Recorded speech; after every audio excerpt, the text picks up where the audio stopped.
Bexhill seems to be a pleasant little town.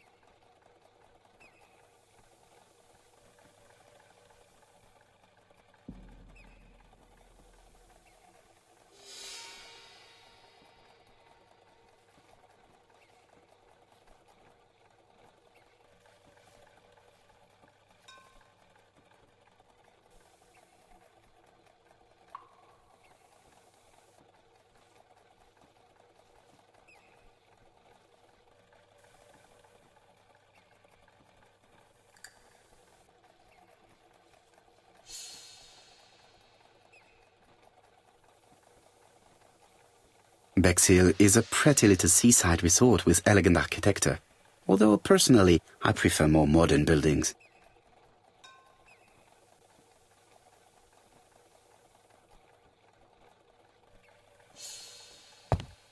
Bexhill is a pretty little seaside resort with elegant architecture, although personally I prefer more modern buildings.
How do you do, gentlemen? Chief Inspector? I fear your admirer has struck again, Poirot. We haven't yet identified the victim, but it's a young woman, 20 to 25 years old. Death occurred last night between 11:30 and 1 o'clock, and we found an ABC guide on the body. Was she pretty? Come on, Poirot, that's rather out of place. It has no bearing on the murder. Are you certain? For women it is often the most important thing. It often decides their destiny. The body hasn't been moved. You can see for yourself. Has the press been informed? Not yet, but I'm planning to. I haven't yet informed them about the presence of the ABC guide in Andover. Nobody has reported a young woman missing? Not for the moment. No witnesses, I imagine? Indeed. We've asked everybody who may have met a young woman fitting her description last night to come and see us, but I have little hope of gaining anything from it. It's early days, Chief Inspector, and the news may not have spread around the town yet. I hope you're right, Hastings.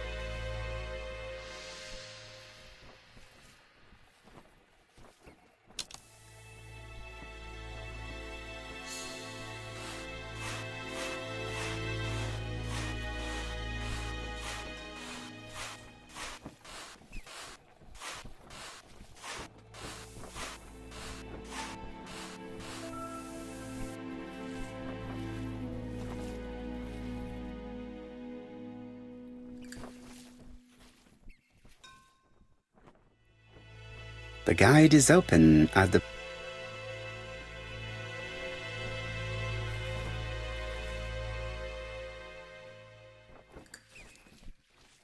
The guide is open at the page for the Bexhill train times.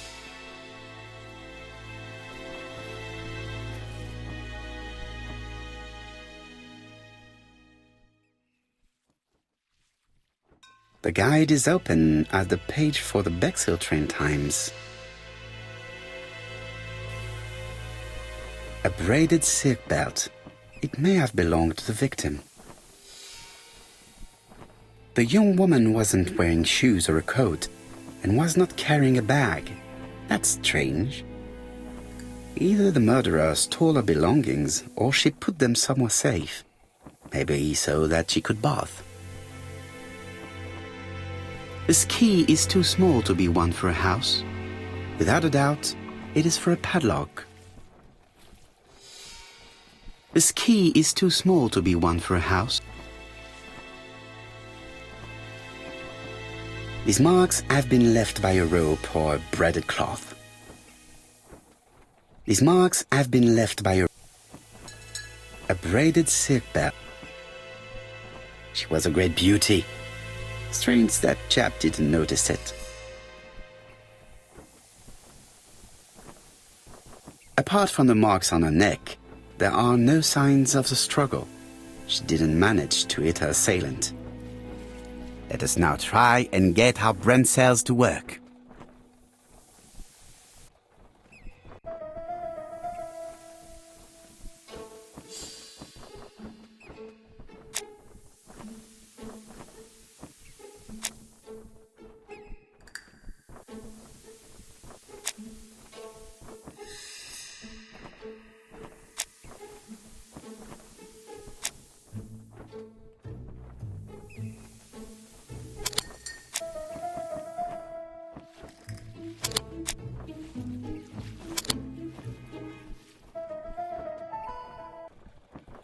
The poor child must have been strangled with his braided belt.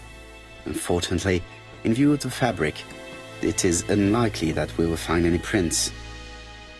Let us now try and get our brain cells to work.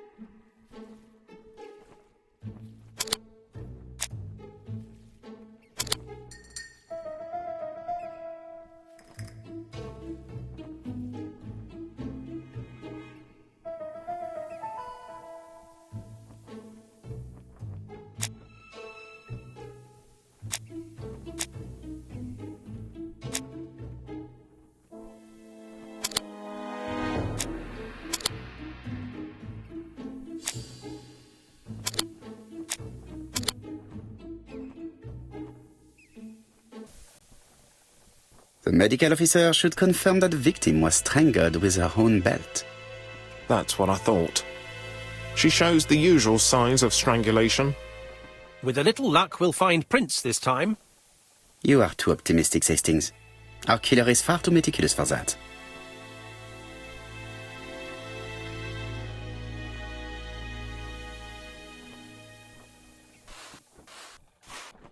There is no doubt about it. Bexhill has one of the most beautiful beaches in the area.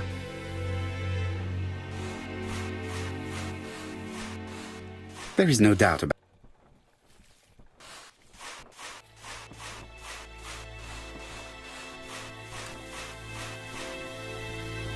This hut is locked.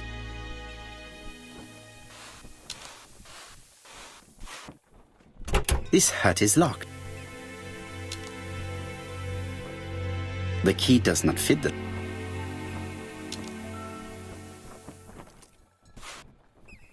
The key does not fit the lock.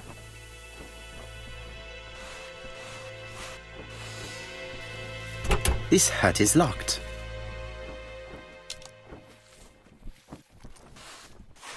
The key does not fit.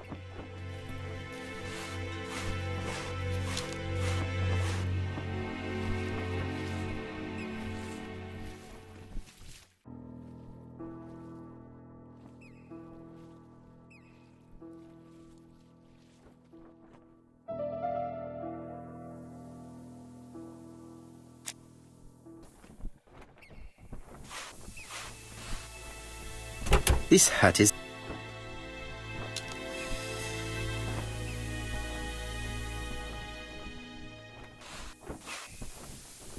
This hut is locked.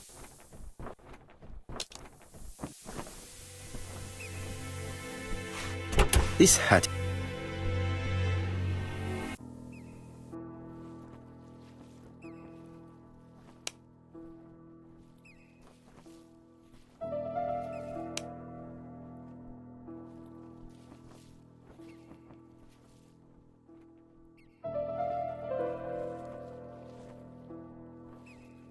Firstly, I have to remove the padlock.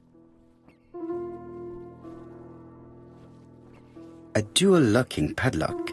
I need to find the code and then insert a key.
It definitely was here that the victim left her belongings.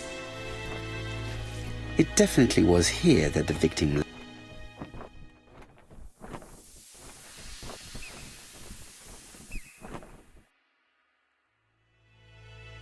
Betty's first day at work.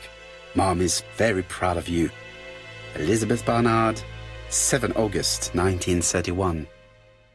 So, the young lady did have a name starting with B, and she worked as a ginger cat, an establishment that must be slightly further along the beach.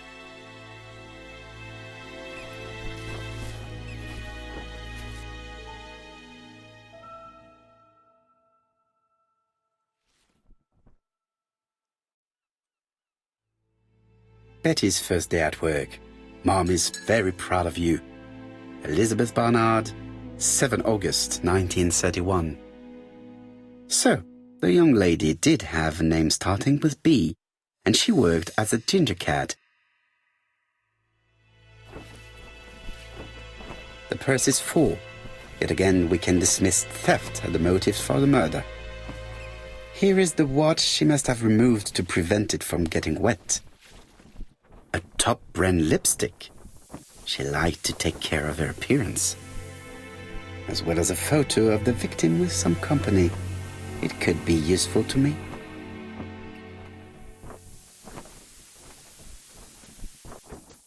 Jap has gone to the police.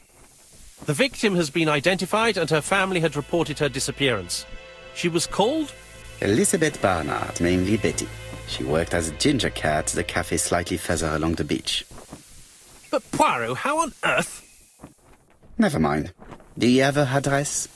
Yes, she lived with her parents on the street leading to the beach, number 22. Shall we go? You are far too impatient, Hastings. Let the poor people take in the news first.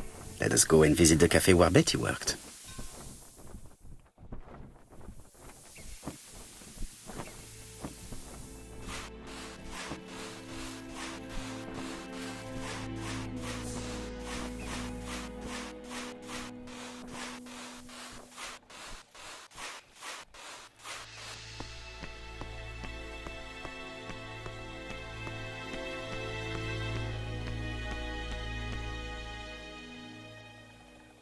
Could it be the same buildings as on the victim's photo?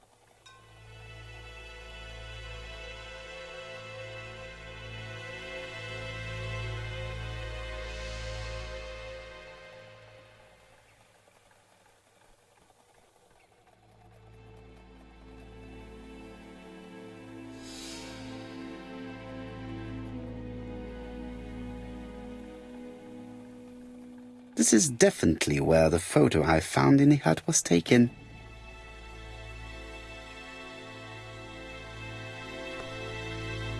This is definitely where the photo I found in the hut was taken.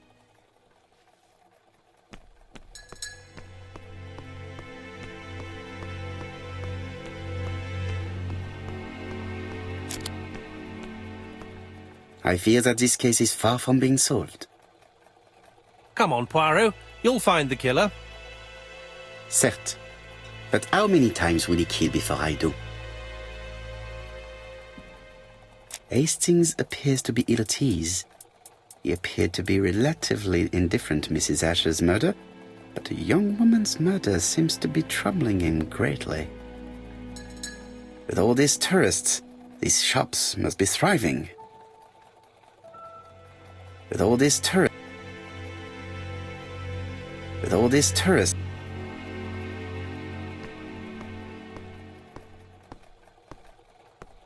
with all these tourists,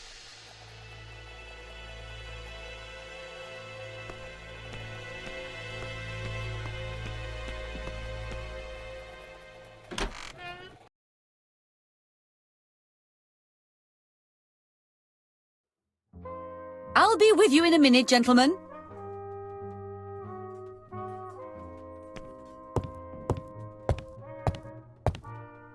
This is a well-laid table. Nothing is out of place and, above all, no creases. This is a well-laid table.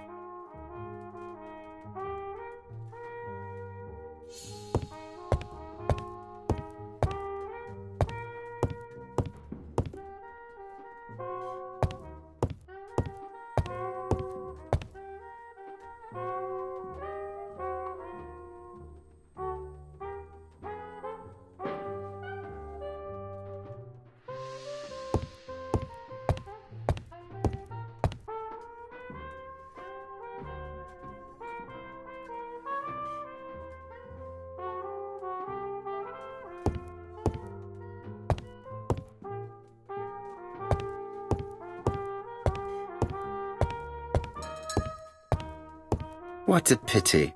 I don't have any change to make it work. A delightful cafe.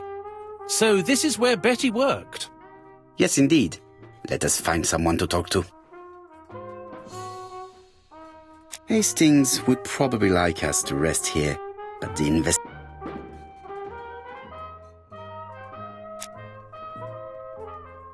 Something tells me that she's the owner of the ginger cat.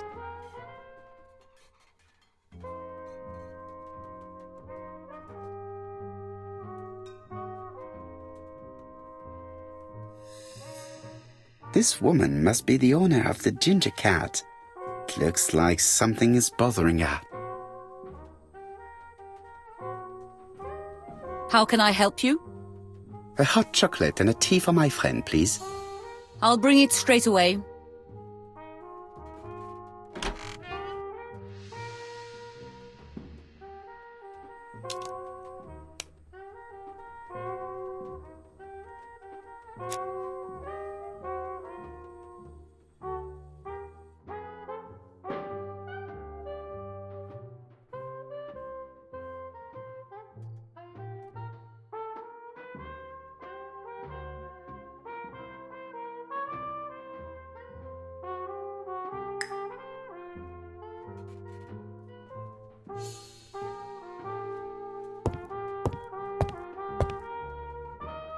I need to know the time range during which Betty was working on her own.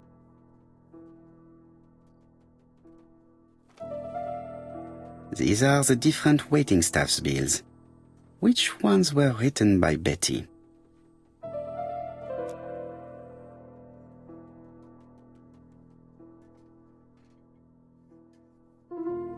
This page won't help me. Where is Betty? Betty worked from 11 a.m. to 7:30 p.m. Would she have been alone at any time during her service? Betty worked from 11 a.m. to 7:30 p.m.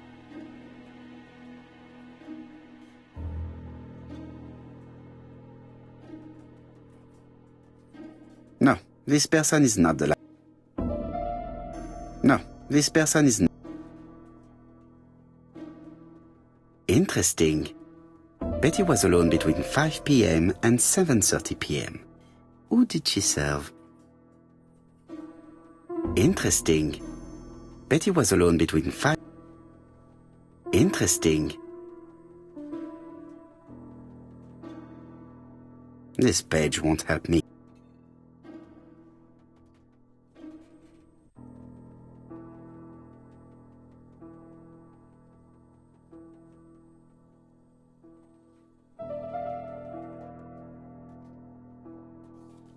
This bill may have been written by Betty. There is probably another one.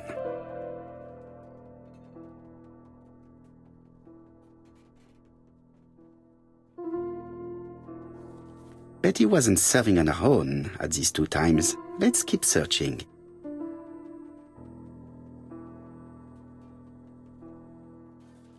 This bill may have been written by Betty.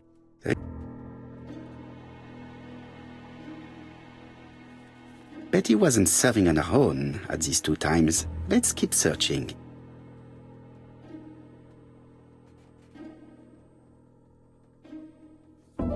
This bill may have been written by Betty. There is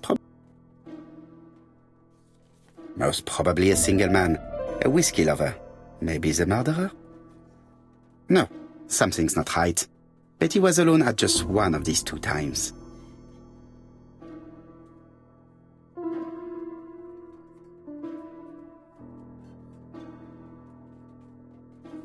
Most probably a family. This bill may have been written.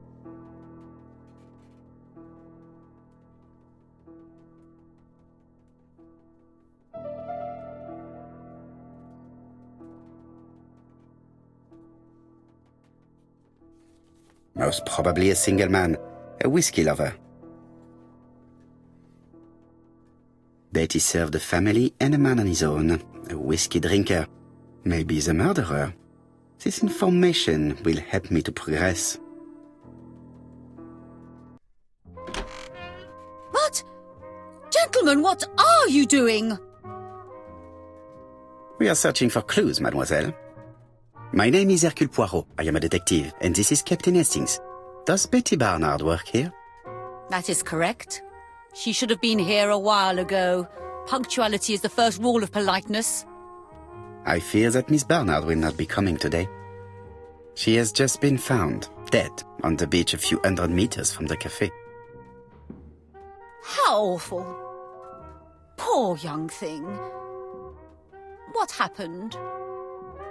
She appears to have been murdered. This is most distressing. How this will affect my business, I shudder to think.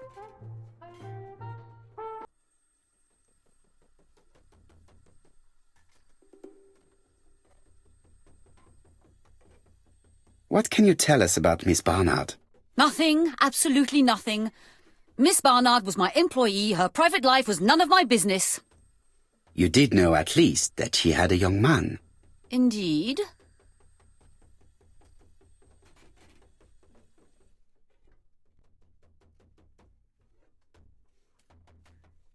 This photo was found. Is this him? Yes, that's him all right. But I haven't seen him for some time.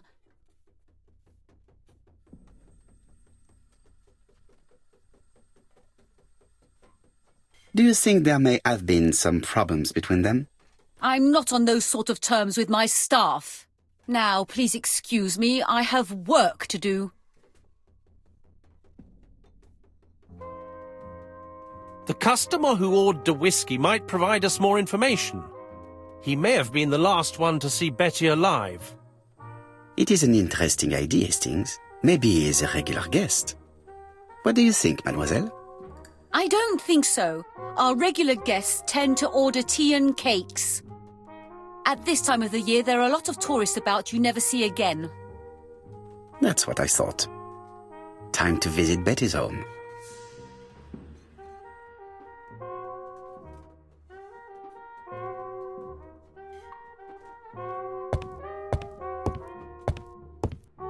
I have nothing to add on the subject of Miss Bernard.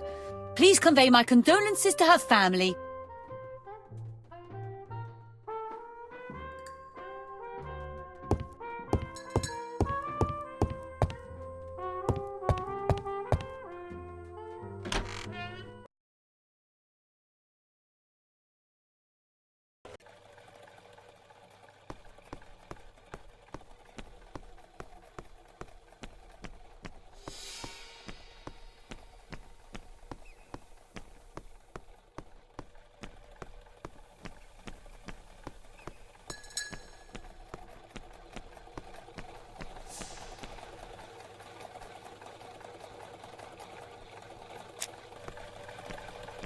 I fear that this case is far from being...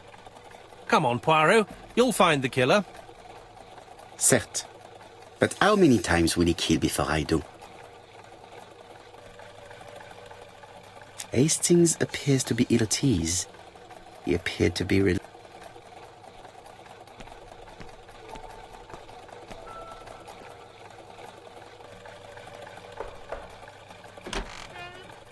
How do you do, mademoiselle? My name is Hercule Poirot. I know you. You're that detective we hear all about. I do not know if that is a compliment, but I will take it as one for now. You are Betty's sister, I believe? Yes. My name is Megan. Can we come in? Please do.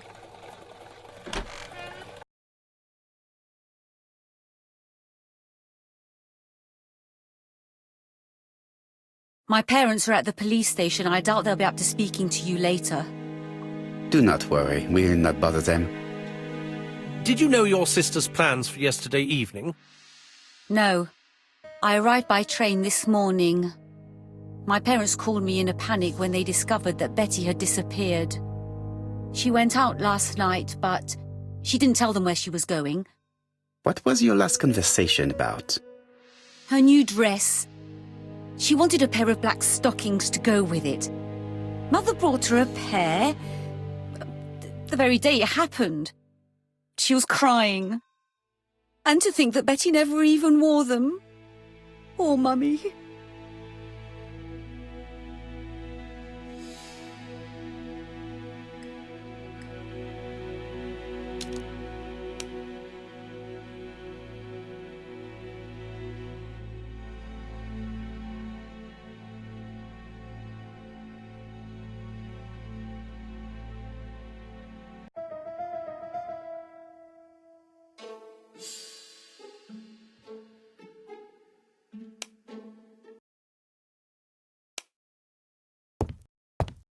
This gramophone is magnificent.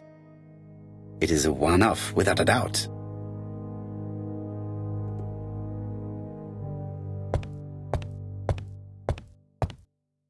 Family photos and fires. Family photos and...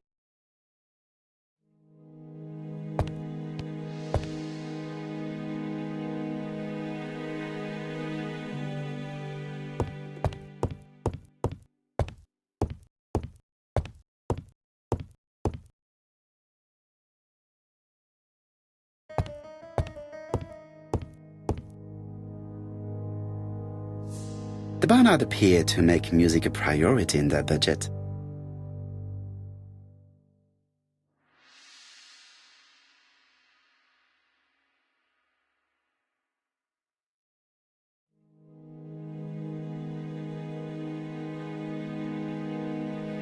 Their home is modest, but the Barnards are definitely music lovers.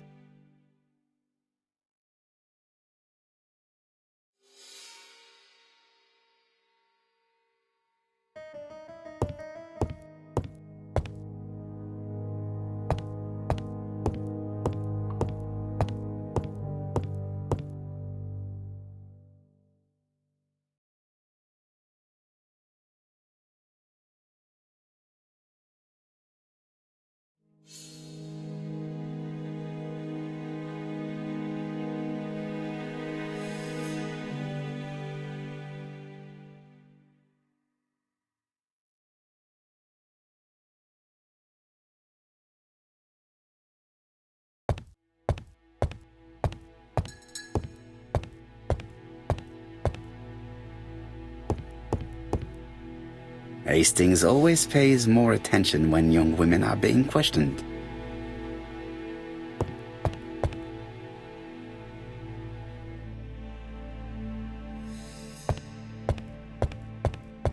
They're all Miss Modest, but the Barnard...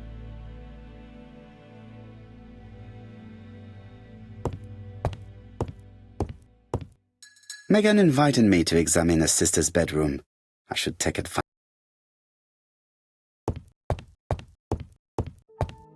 It would not be polite to visit the house without being invited to do so.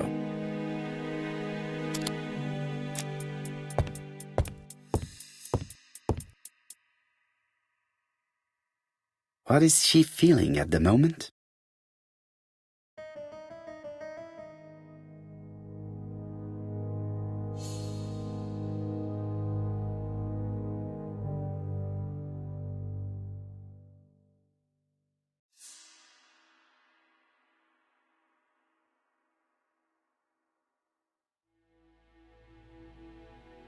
Mr. Poirot, I don't like being stared at.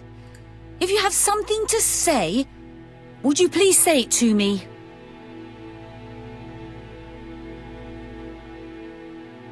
Betty's older sister is not just sad, she's angry.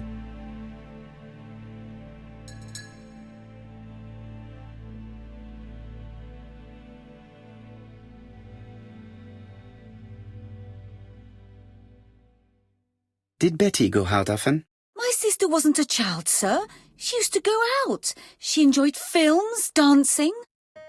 She was a very good girl who didn't hang around with men. That's what they always say, no?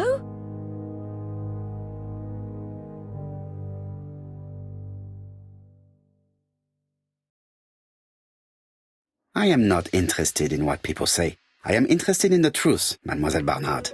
If you only knew how much I would like to talk with someone who does not know that your sister is dead and who could provide me with a true portrait of her, beyond the formalities.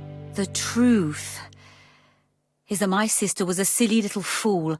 I tried to reason with her, but she behaved like an idiot. In what way?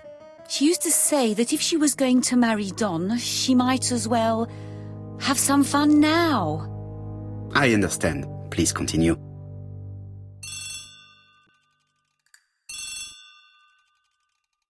Oh, excuse me, I have to answer that. But of course. Betty's room is opposite the stairs on the first floor. Feel free to take a look if you think it might be useful.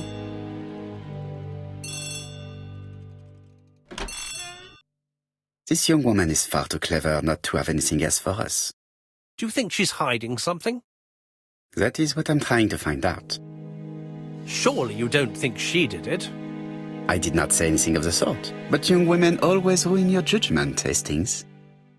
Who knows, maybe Megan was jealous of her attractive young sister. I see. She may have had her sights on the inheritance. Or maybe she was in love with Donald Fraser. We have to study all scenarios, even the most unlikely. But I doubt that Mr. and Mrs. Barnard are rich enough to justify murder. While I try and get Miss Barnard to talk, I would like you to try and find Donald Fraser. It should be easy to find the estate agents where he works. Bring him to the Ginger Cat. I would like to talk with him before the chief inspector finds him.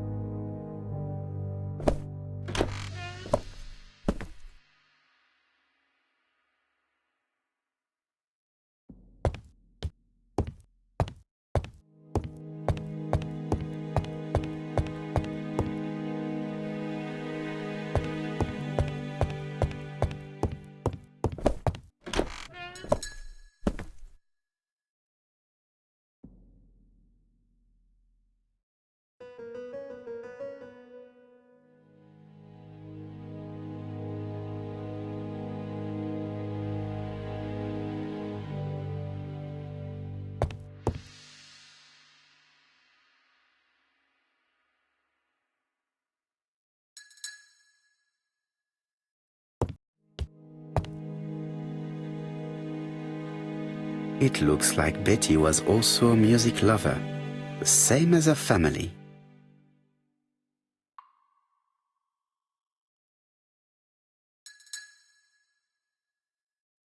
Without a doubt, Betty used to sing.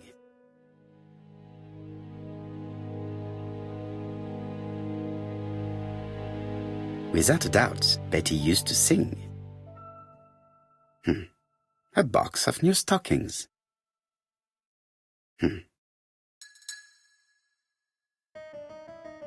It looks like Betty has a very busy life.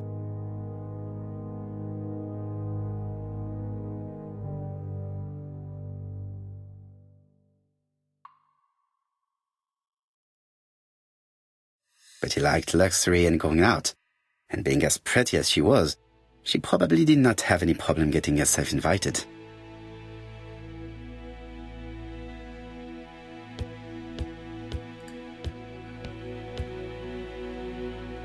A record sleeve with an handwritten title. Betty must have recorded the demo. I'd be interested to hear it. A record sleeve with an handwritten... Something on this clock bothers me.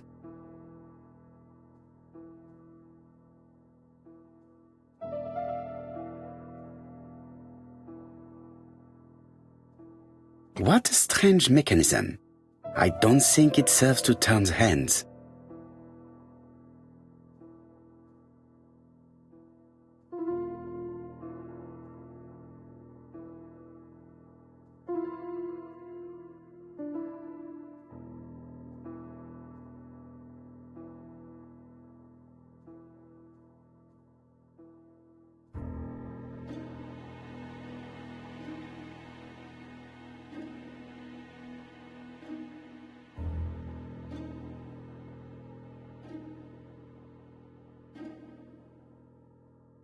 There, that's better.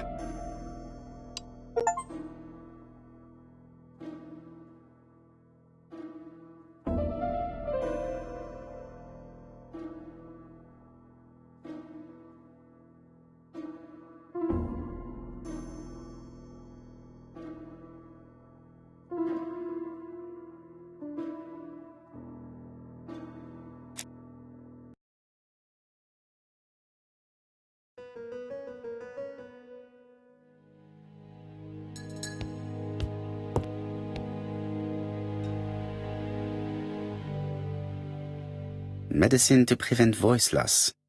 Did Betty have problems with her voice? This small key should be useful to me. I've finished with this subject.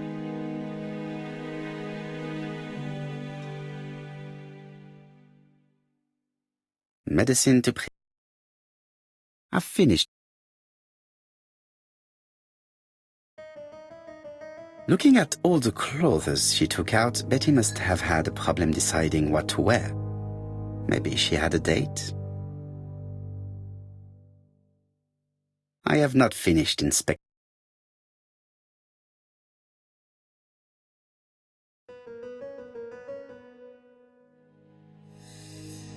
A record sleeve. Something on this clock bothers me.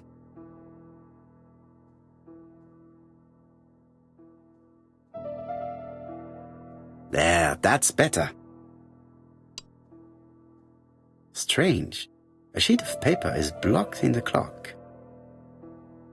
Strange.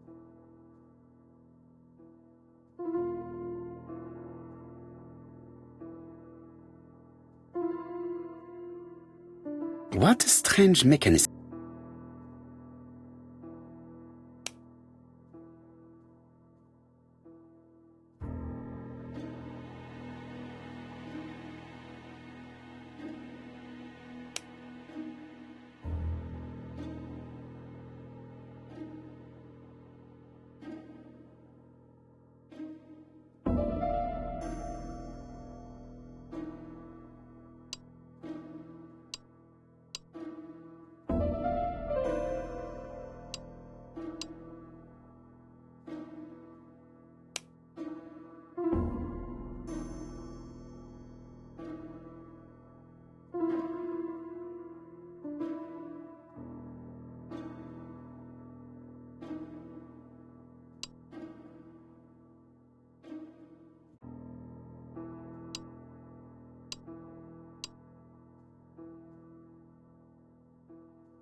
This metal disc is stuck.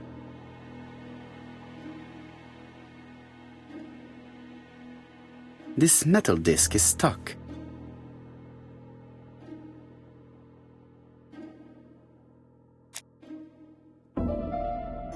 This wooden panel is blocked. I can't open it.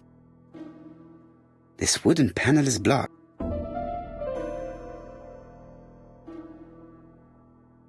This wooden panel is... This wooden panel is...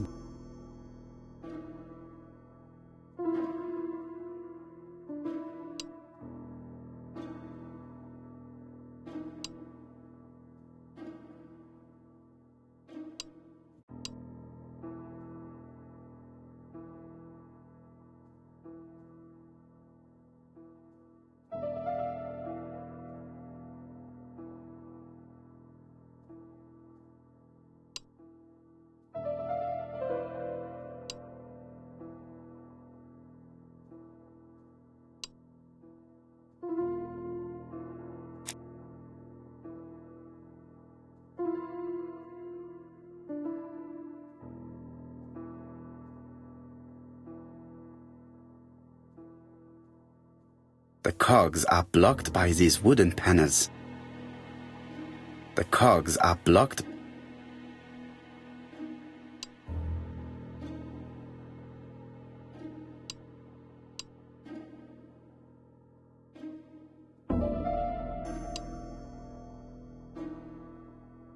The cogs are blocked.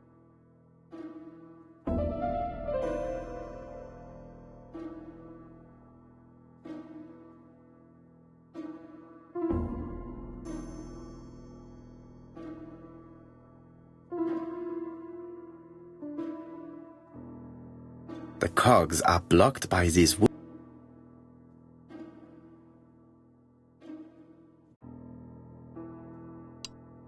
The cogs are blocked. The cogs are blocked. The cogs are blocked. The cogs are blocked by these.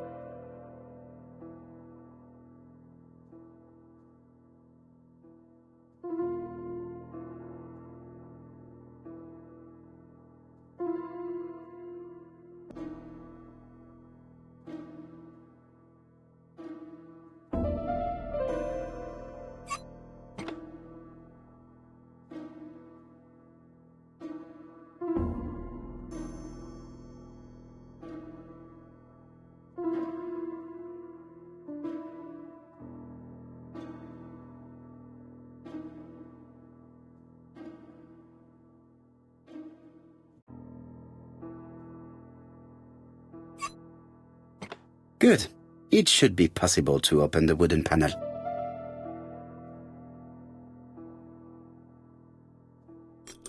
Look, a key.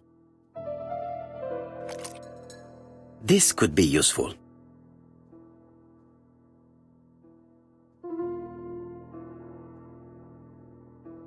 This decoration appears to be firmly fastened. This decoration appears to...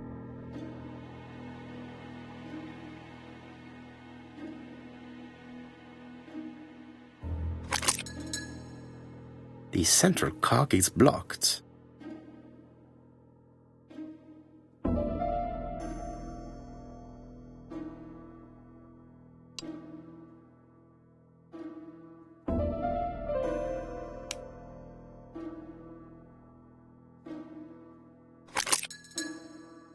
The central cog is...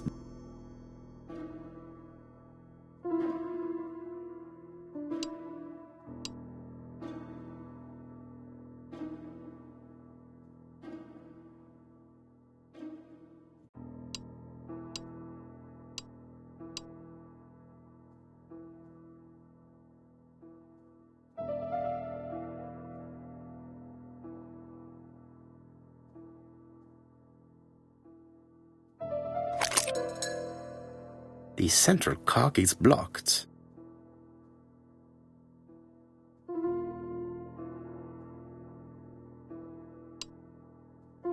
The cogs are blocked by these wooden panels. The cogs are blocked.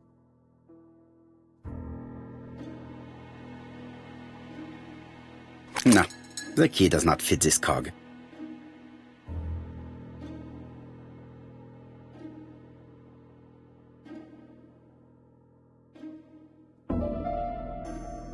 This wooden panel is blocked. This wooden panel is blocked. I can't open it. This wooden panel is blocked.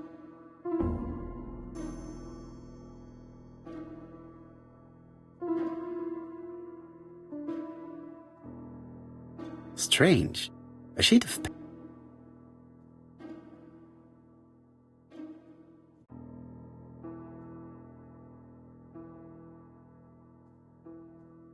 This metal disc is stuck. This metal disc is...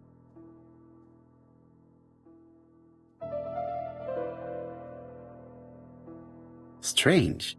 A sheet of...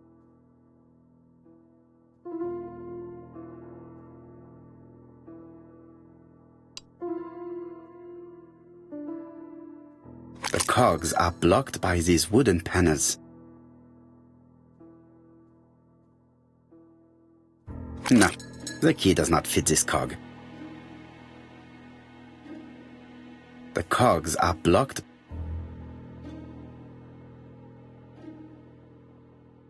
The cogs are blocked. The cogs are blocked. The cogs are blocked by these wooden panels.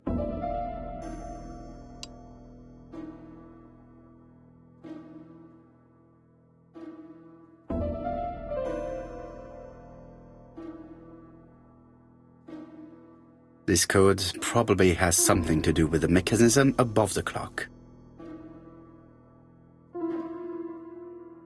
This code probably has...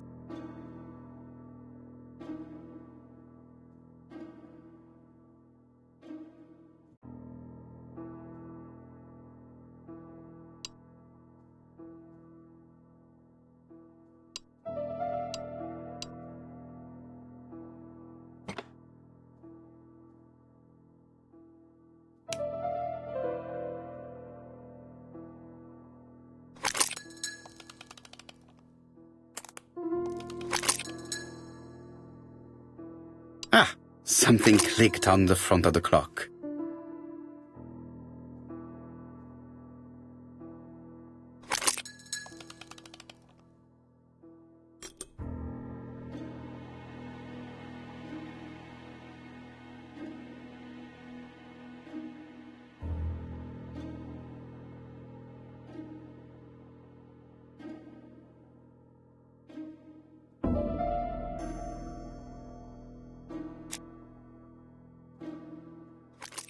This could be useful.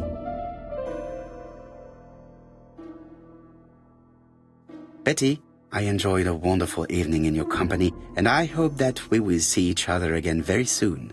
D. My dearest Betty, I know that your art is already spoken for, but you are the most beautiful dancer I have ever had the pleasure of meeting, and I am impatient to see you again. Adrian.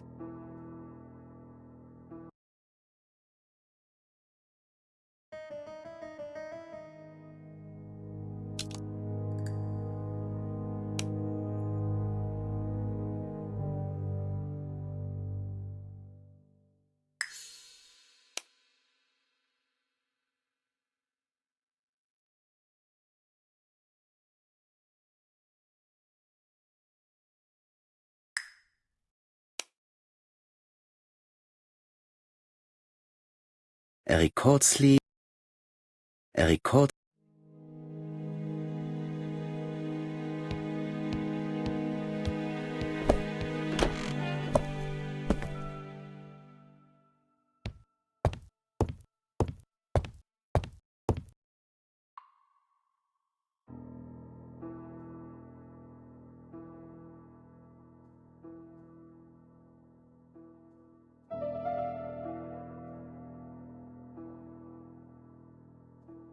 Let us see. What is this cupboard hiding?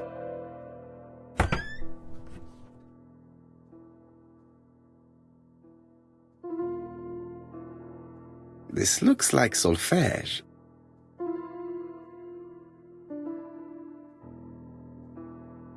This looks like solfège. This looks like solfège.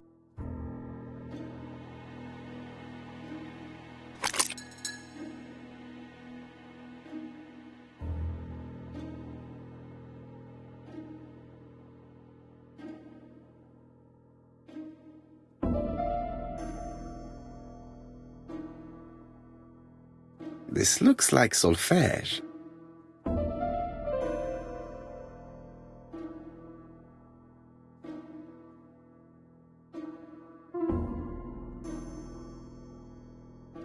That doesn't work. I must have forgotten a step.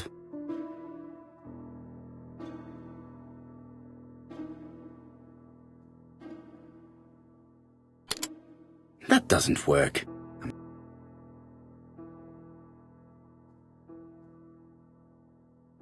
That doesn't work. I cannot open it. It looks like the mechanism is blocking it.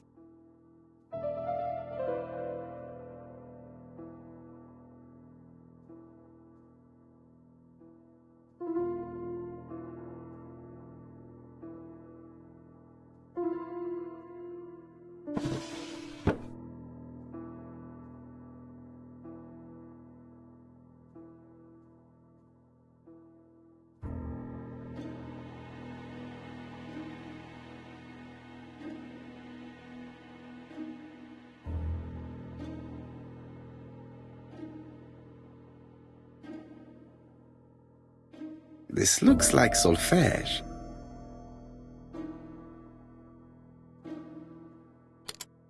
That doesn't work. I must have forgotten.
There is bound to be a clue somewhere.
There is bound to be a clue somewhere.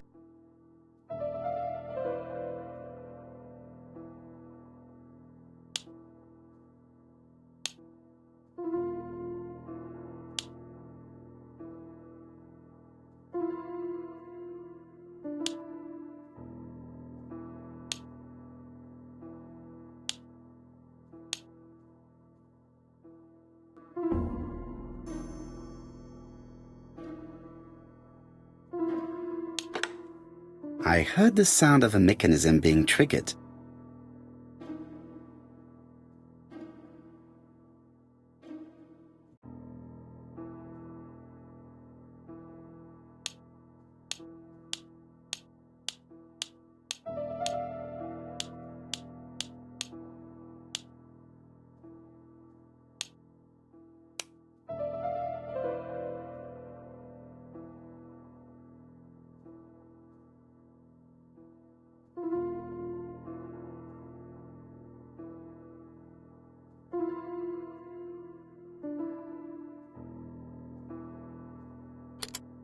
That doesn't work. I must have... That doesn't work.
I just have to put the record on the gramophone and start it.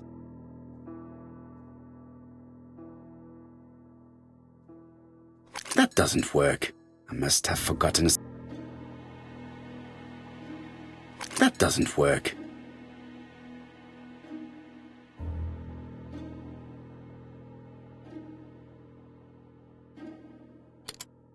That doesn't work.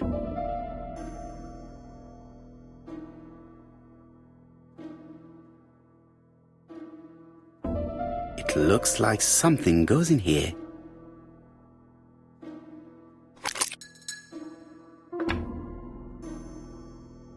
That doesn't work.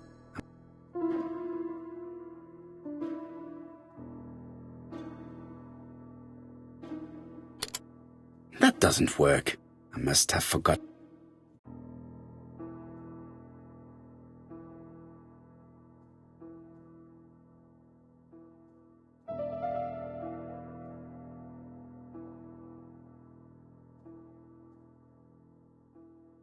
That doesn't work.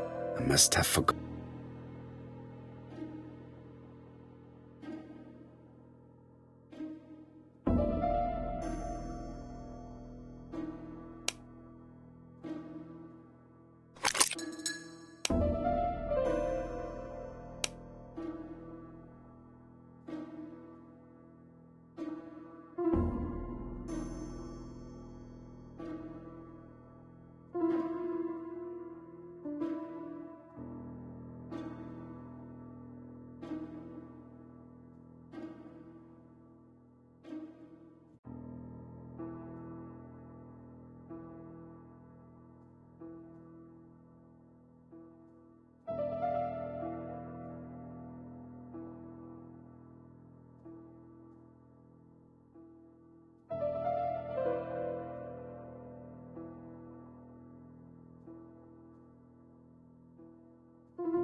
So,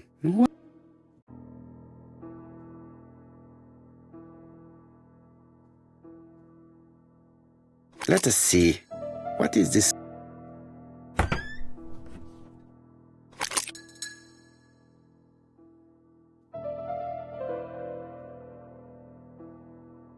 That doesn't work.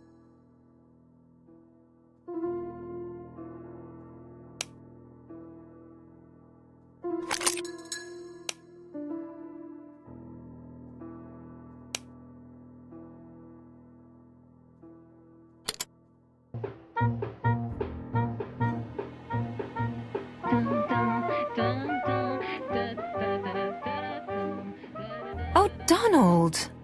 We're in the middle of recording. Sorry, Betty, but it's not wise. The doctor said you should rest your voice. You're such a killjoy sometimes.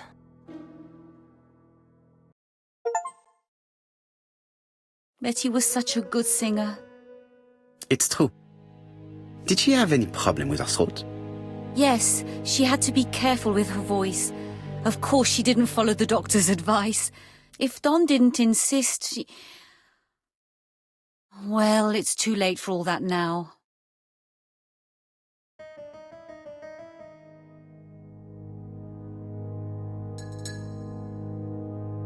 I've finished with this.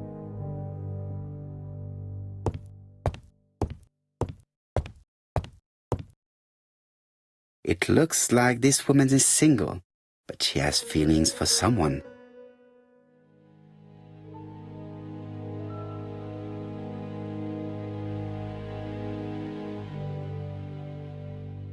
She is looking so intensely at this photo. But is it really her sister that she's studying in this manner?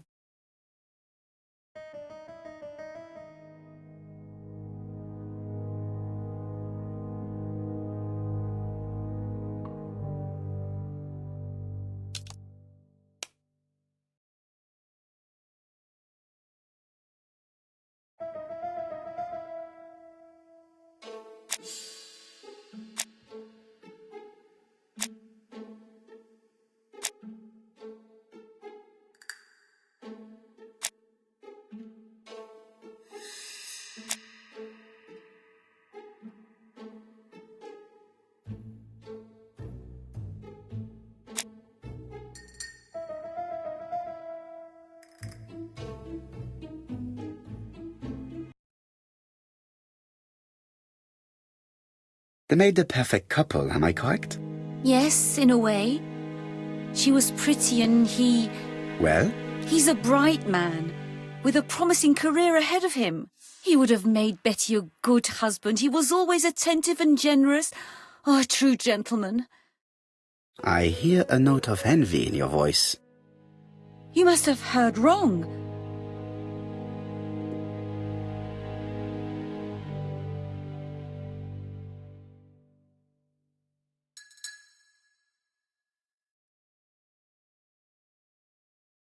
Donald appeared to be very much in love with your sister. Yes, he was mad about her. Mad, you say? Being madly in love can often be destructive, and Mr. Fraser was known for being jealous, I believe. No more than average. Men are always slightly possessive, especially when they are with a pretty woman.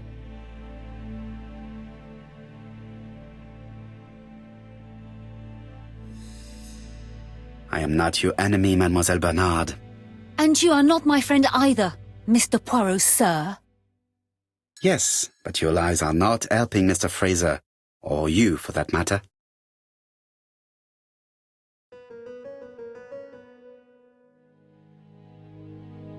I know that Fraser was jealous, but I wonder why you feel the need to protect him. Protect him?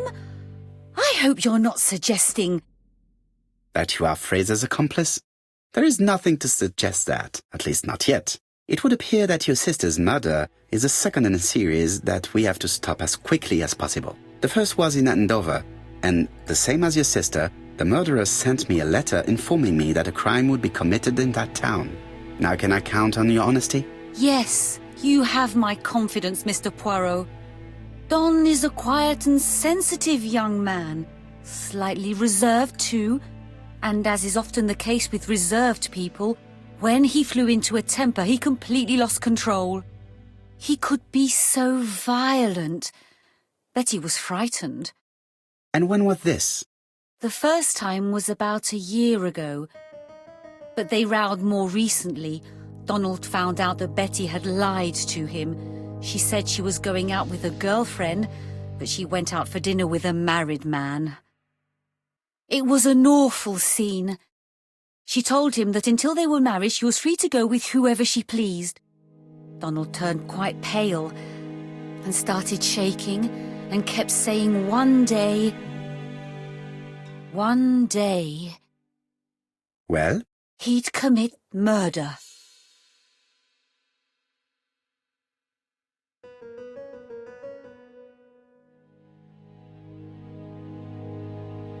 So you were afraid that he would become our main suspect. I know that Fraser was jealous, but I wonder why you feel the need to protect him. Exactly. Had you not told me about the case, I would never have dared to tell you about this little matter. Don loved Betty with all his heart. I can't imagine for one instant that he would hurt her. Very good, Mademoiselle Barnard. Thank you for your help.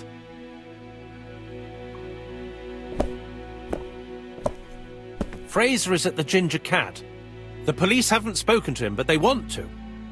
Très bien, Hastings. Let's see him now. Au revoir, mademoiselle. My deepest condolences to your parents. Of course, Mr. Poirot. And don't be too hard on Don. He's more fragile than he looks. If you say so. Let us now try and get our brain cells to work.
Let us now try and get our brain cells to work.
Poirot, I don't like being stared at.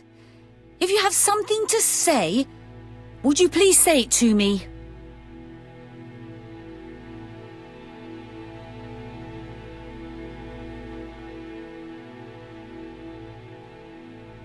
Hastings always pays.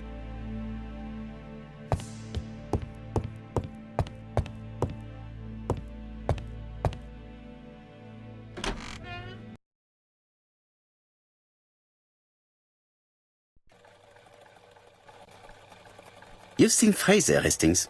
What is your feeling? He's a big chap. Fragile isn't exactly the word that springs to mind. I talked to his landlady before seeing him. She went to bed at 11. Fraser wasn't home yet. Bien. Megan Barnard said he is a reserved character but with a nasty temper. We will see if this is the case.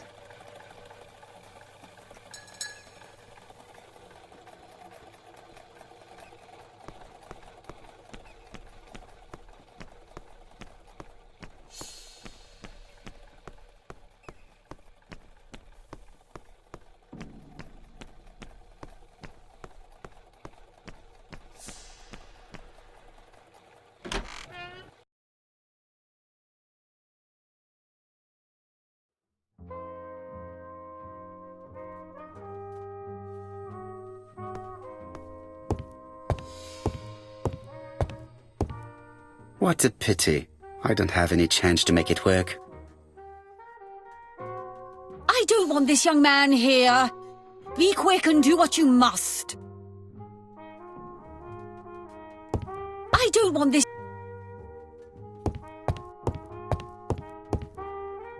How do you do, Mr. Fraser? You Hercule Poirot.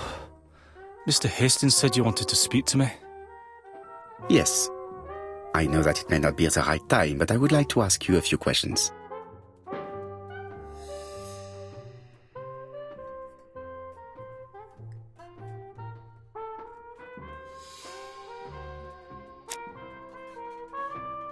This man looks suspicious.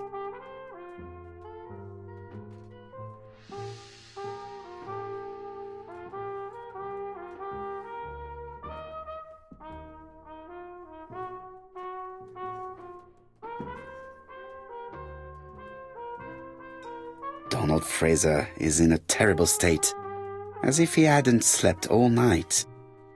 And he's drinking White Horse. Leave me alone.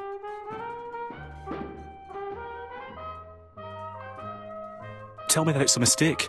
That Betty isn't dead. Sadly, your lady friend has been murdered, Mr. Fraser. Oh, Betty, if only you'd listened.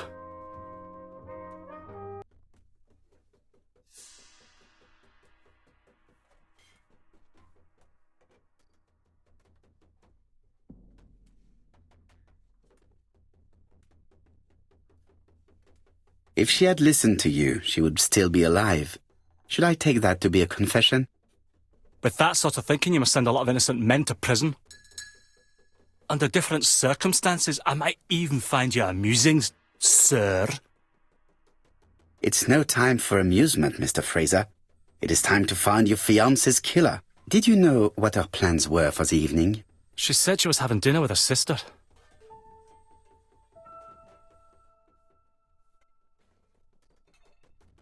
And you believed her?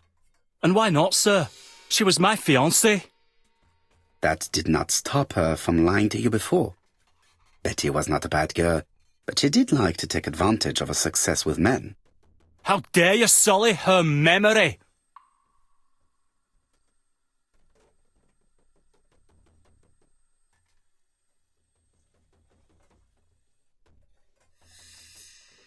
I am not interested in memories of her, Mr. Fraser.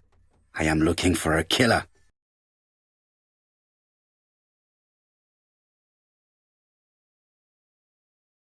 Should I take that to be a confession? With that sort of thinking, you must send a lot of innocent men to prison. Under different circumstances, I might even find you amusing, sir. It's no time for amusement, Mr. Fraser. It is time to find your fiancé's killer. Did you know what her plans were for the evening? She said she was having dinner with her sister.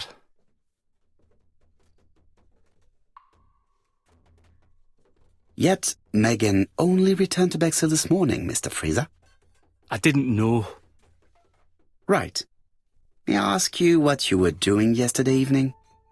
I spent the evening working.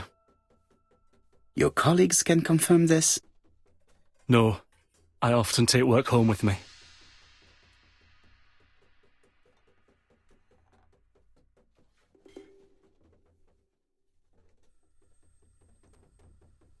Therefore, you have no alibi, Mr. Fraser. That's right. But that doesn't make me a murderer, Mr. Poirot. I would like you to leave now, please.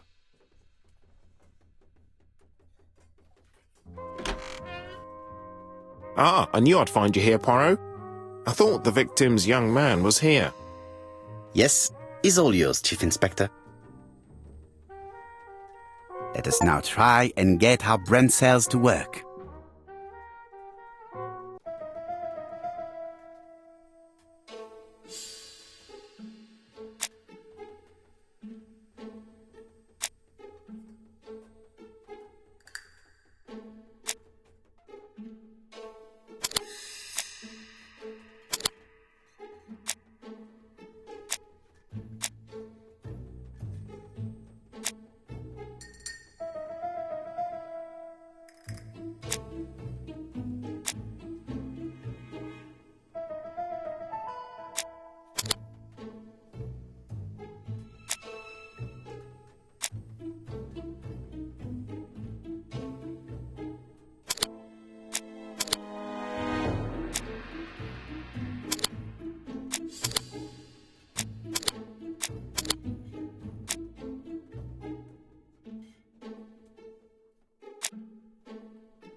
This is a well-laid table.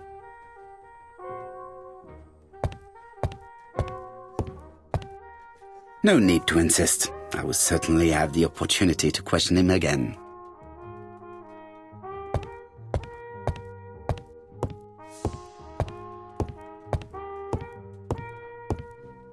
I don't want this young man. Hastings looks ill at ease. He really doesn't like Fraser.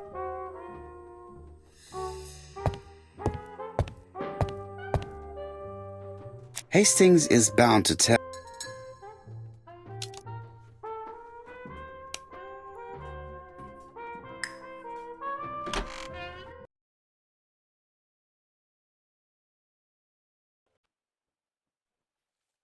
Fraser doesn't have an alibi and he's extremely jealous.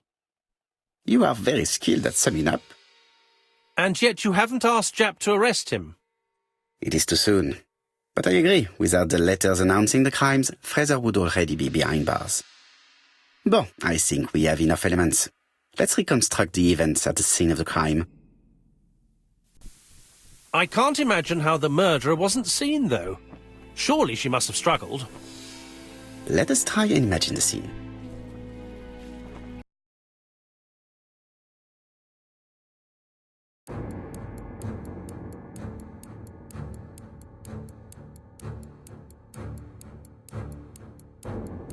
The killer and the victim are walking on the beach. Miss Betty has a bag, a belt around her waist, and carries her shoes in her hand. Both of them walk slowly to hut number 5.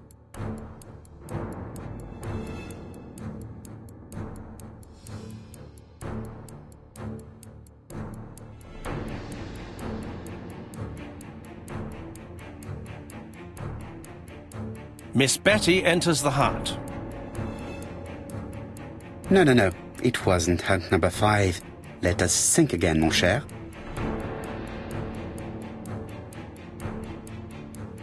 The killer and the victim are walking on the beach.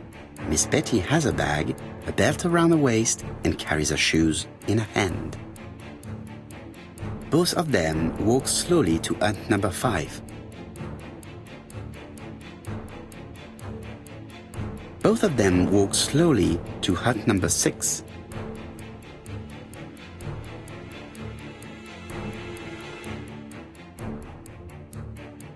Miss Betty enters the hut. She leaves without her belongings. Then she hides a code.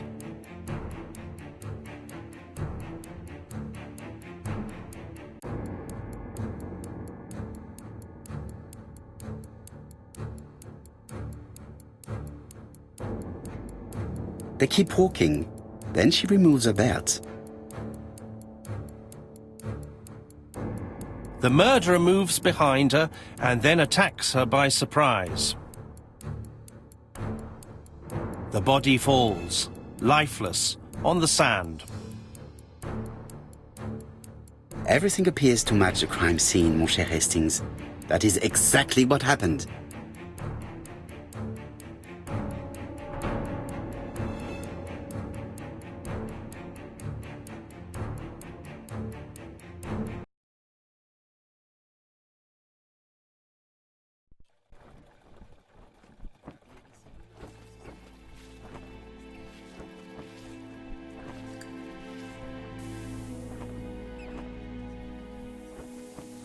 Generous? The murderer seduced Betty in order to lure her to the beach and kill her. Indeed, the young woman was certainly careless, but not stupid enough to follow a stranger. What are you planning to do, Poirot? Return to London, mon cher Hastings.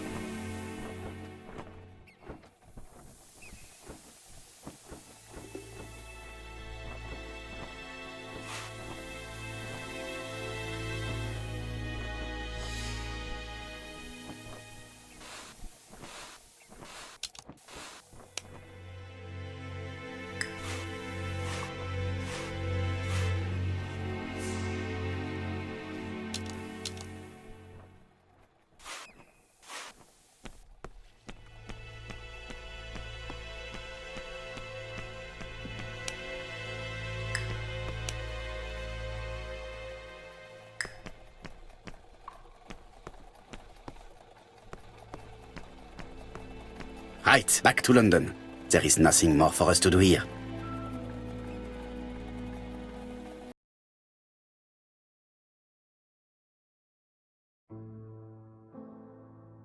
Japp has decided to reveal details to the press. The alphabet murder is now famous. It is not a bad idea. The more people who know, the greater our chances of finding out something of interest. Poirot, I have a bad feeling.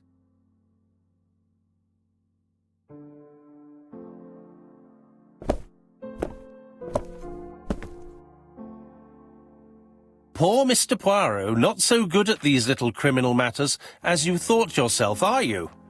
Rather past your prime, perhaps. Let us see if you can do any better this time. This time, it's an easy one. Churston on the 30th. Do try and do something about it. It's a bit dull having it all my own way, you know. Good hunting. Ever yours, ABC.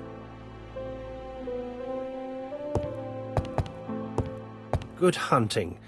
Did you hear that, Poirot? The murderer seems to be taking it all as a game, a challenge. He will strike on 30th in Churston. We must warn Scotland Yard.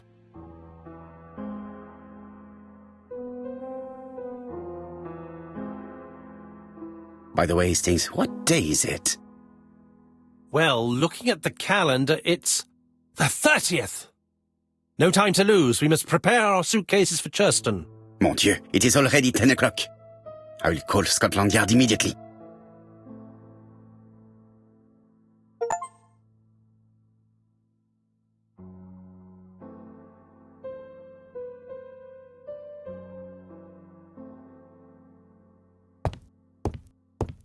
I lock my revolver in this drawer.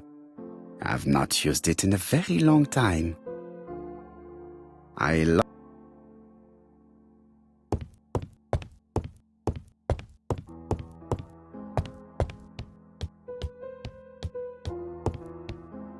It is not a good time.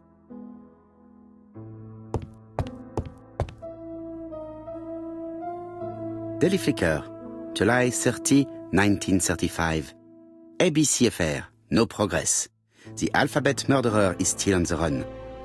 Ever since the police found the connection between the Bexhill and Andover affairs, the inquiry has barely progressed. In this issue, we are publishing provocative letters sent by the killer to Hercule Poirot. Unfortunately, they have not yet helped to find him. Daily Flicker, July the 26th, 1935. The Bexhill Horror. Young maid strangled on the beach. Killer struck at midnight.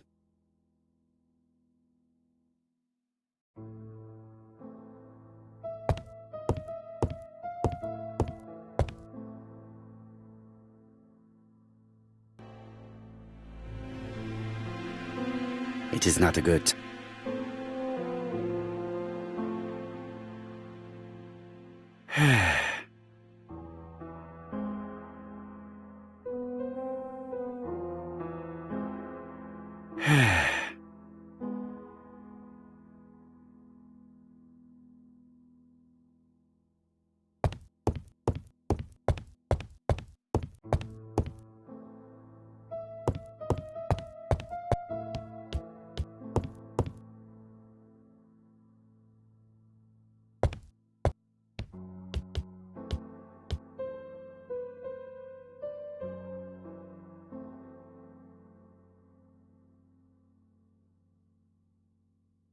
Hastings' photo album. He is very proud of his bag.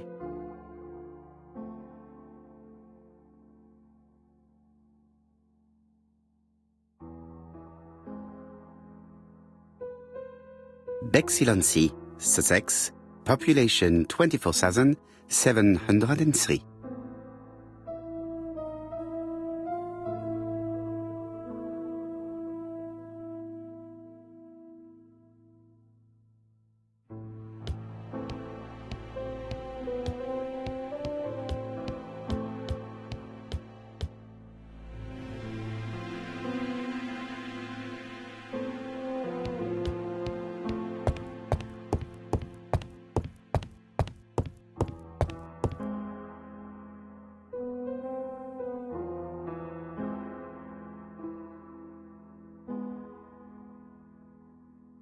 In his haste, Hastings tore the envelope.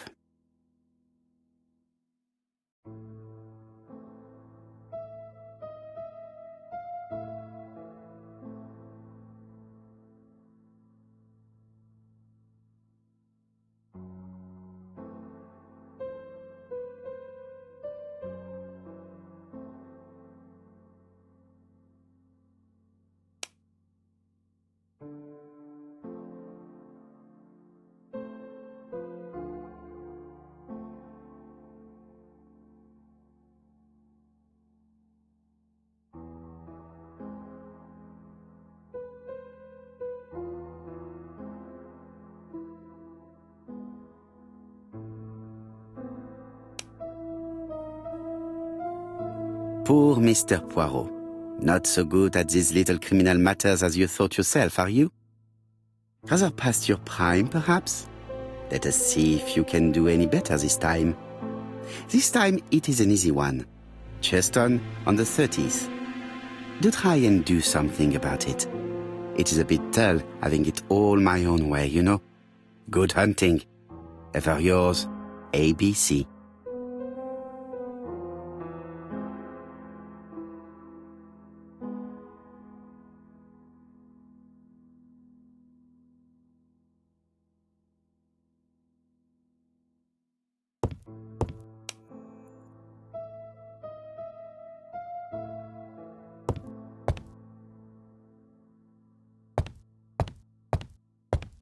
I lock my revolver in this drawer.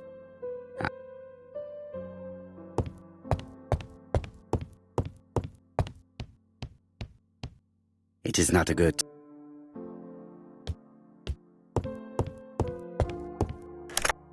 Hello, chap. We received a new letter from ABC in the 10 o'clock post. Where and when? In Cheston. Today. Today? I'll inform the population immediately. I'll check the train times. Call me back.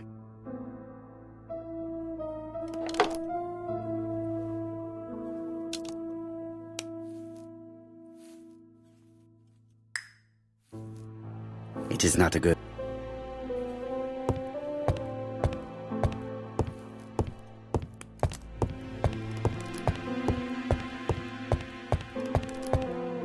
Hastings, what you are doing is an absolute disaster.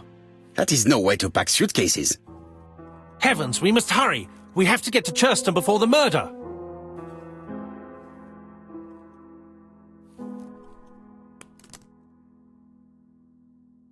Hastings, order and method are always necessary, regardless of the circumstances. Okay. I'll let you pack them. All the same, it really is a disgrace to leave your belongings in such a mess.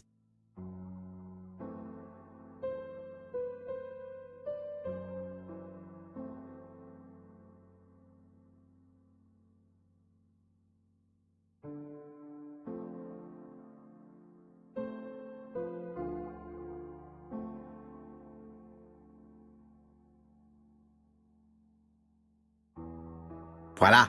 It only took a minute. Poirot, you were right. I've just consulted the ABC guide. There's no hurry. The next train doesn't leave till 11:45. You see, there is no need to hurry. We will not be in Churston until tomorrow morning, after the murder. But why has the murderer warned us so late? It's not what he usually does. Did he do it on purpose? Very good question, Hastings. We should also compare the letter we have just received with the other two, although I have very little doubt about what we will find.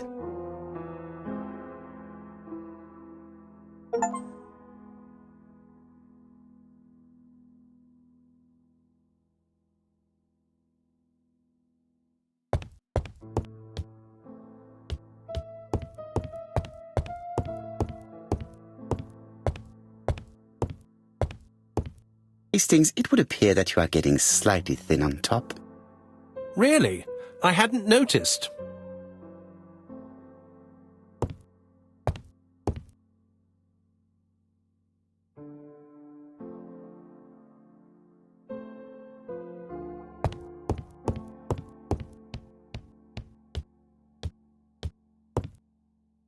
Right, let us compare this new letter with the second one. Let us examine this more closely.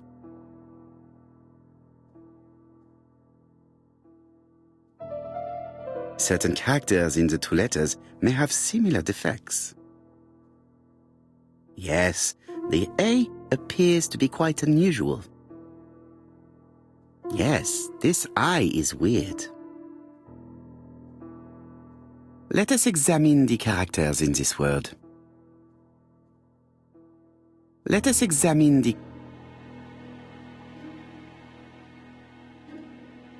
Yes, this I is weird. Yes, the A... Let us examine the characters in this word. Let us examine the...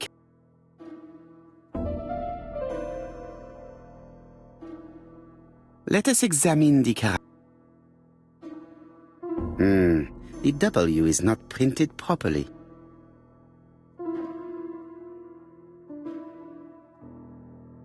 Let us examine the character. Right. Let us compare this with the other letter. The W is not printed properly. However, the characters in the two words do not match. Yes, the A... Yes, this I is weak. The W... Yes. Let us examine the character.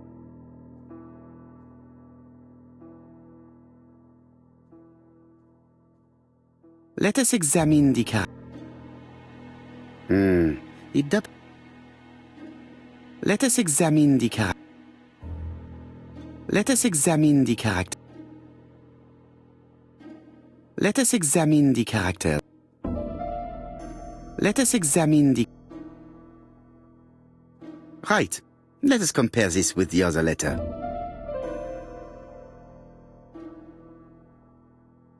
Yes, this I is... However, the characters in the two words do not match.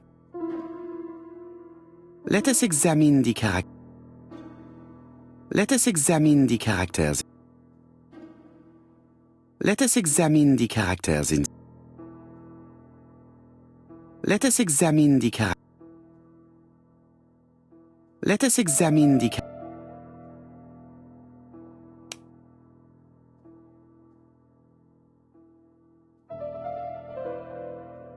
Let us examine the characters. Let us examine the... Let us examine the character. Let us examine the character. Let us examine the...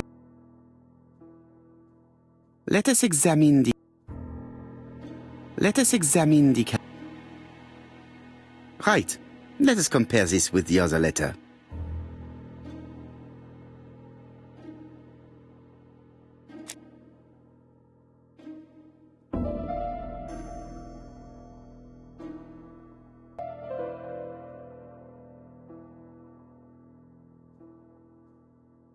Yes, the...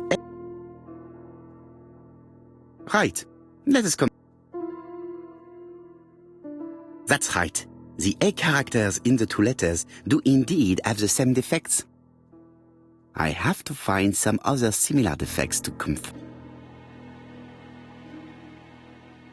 Yes, this I... Right. Let us compare.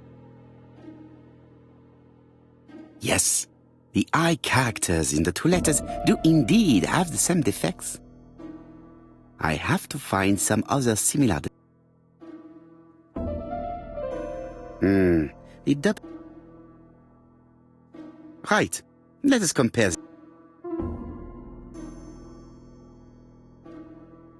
Of course, the W characters in the two letters do indeed have the same defects. My theory was right. These two letters were written with the same typewriter.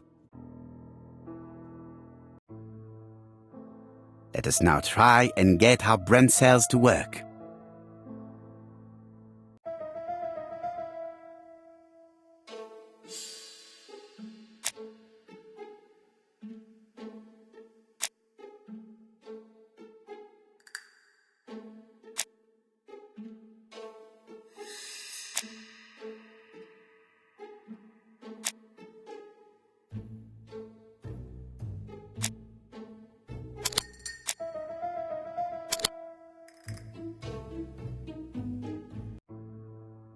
The letter should have arrived in time. The postmark shows that it was sent 3 days ago. However, our man made a mistake in the address, which explains the delay. All the same, the post office took their time correcting the error. Come on, Poirot. Your address is not quite as well known as that of Scotland Yard. Poirot, the telephone. It must be Jap.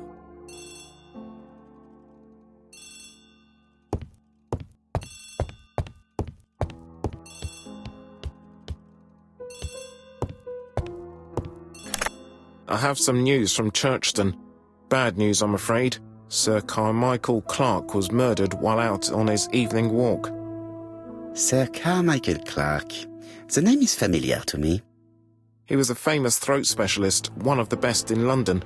A wealthy man, he retired to Combside, a beautiful house by the sea. He collected antiques. Are you going there? Yes, let's meet on the train.